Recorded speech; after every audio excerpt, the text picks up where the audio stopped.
భూమండలంలో గిరులు, తరులు, అంబుదులు, నదులు, సూర్య చంద్రతారకలున్నంత వరకు శ్రీరామచరిత్ర పరంపావనమై సర్వ ప్రపంచానంద మోక్షదాయకమై నిలుచున్నట్టుగా ప్రమాణబుద్ధితో ఆదికవి మహర్షి వాల్మీకి దర్శించి రచించిన మహాకావ్యము శ్రీమద్ రామాయణము. ఈ మహాకార్యంలోని స్త్రీ పాత్రల్లో శృతకీర్తి ఒక మహిమాన్విత సాధ్వీమ తల్లి. ఇతిహాస పరిశీలకులకు, అంతర్ముఖ చింతనా దృష్టులకు, మహాకవులకు తటలతల వలె శృతకీర్తి స్ఫురించును. ఈమె కుశధ్వజుని పుత్రికల్లో కడగొట్టు బిడ్డ. దశరథ మహారాజు పుత్రులలో చివరివాడగు శత్రుఘ్నుని భార్య. సీతారామలక్ష్మణులు వనవాసమునకు ఎగిరి మేనమామలింట నుండి భరతునికి తోడుగా శత్రుఘ్నుడు ఉండెను. సుమిత్రానందనులైన లక్ష్మణ శత్రుఘ్నులు శ్రీరామ భర్తలకు సహాయులై పరిచర్యలను నడుచుచుండేవారు. ఇట్లు ఉండగా మందర ప్రబోధాలకు లోబడి కైకేయి పూర్వవరములను పైకి తెచ్చి శ్రీరాముని పట్టాభిషేక సమయమున తన భర్త దశరథుని కోరిన 2 కోరికలు శ్రీరామ వనవాసము, భర్తనకు రాజ్యాభిషేకము, రామునిపై గల ప్రేమాభిమానములు కైక కోరిన కోరికతో దశరథుడు మృతి చెందాను. మహారాజు తనువు చాలించే సమయమున ఒక కుమారుడు సమీపమున లేడు. విధి బలీయము కదా. పెద్ద కుమారుడు రామునిచే అంతిమ సంస్కారము కర్మకాండ జరిపించుకొనుటకు నోచుకొని దశరథుని మరణవార్త విని భరత శత్రుఘ్నులు అయోధ్యకు వచ్చిరి.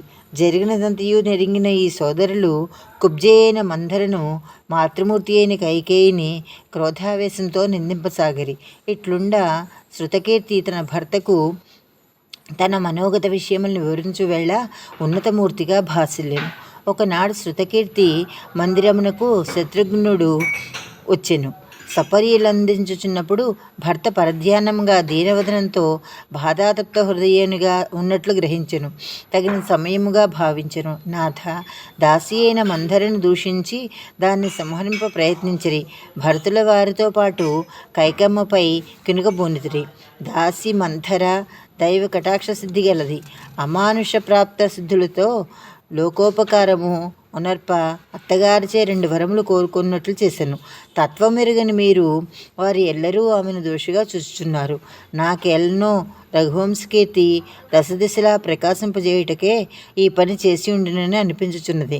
కౌశికుని సేవలో కాకలు తీరి ధర్మాధర్మ జ్ఞాన విచక్షణులైన శ్రీరామచంద్రులు వారి చర్యలను ప్రతిఘటింపక శాంతులై భౌనముతో సమ్మతించిరి.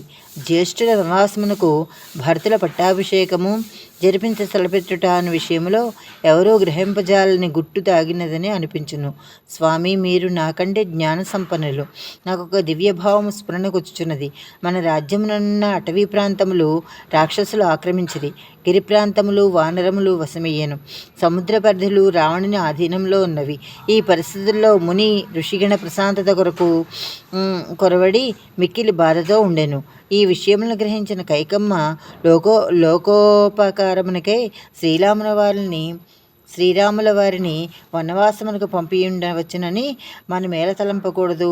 అందుకే వరములు కోరి ఉండొచ్చు కదా. మరొక విషయము విన్నవింతును, ఆగ్రహింపక ఆలగింపుడు. కేకయి రాజ్యవాసులు బ్రహ్మ విద్యా సమున్నతులు, దేశికులు, కీర్తి విస్తారులు. వారందరిలో మెలుగుచున్న దాసి అయిన మందర దుశ్చింతన గల వ్యక్తిగా ఎట్లు ఊహింపనగును. పరతత్వవేత్తలు గ్రహించిన విషయములను శ్రీరామమూర్తి గుర్తించి ఉండవచ్చును. లోకులు తిట్టినను, రాముడు మెచ్చినను విశ్వహితాభిలాషి అయిన మందర కృంగలేదు, పొంగలేదు.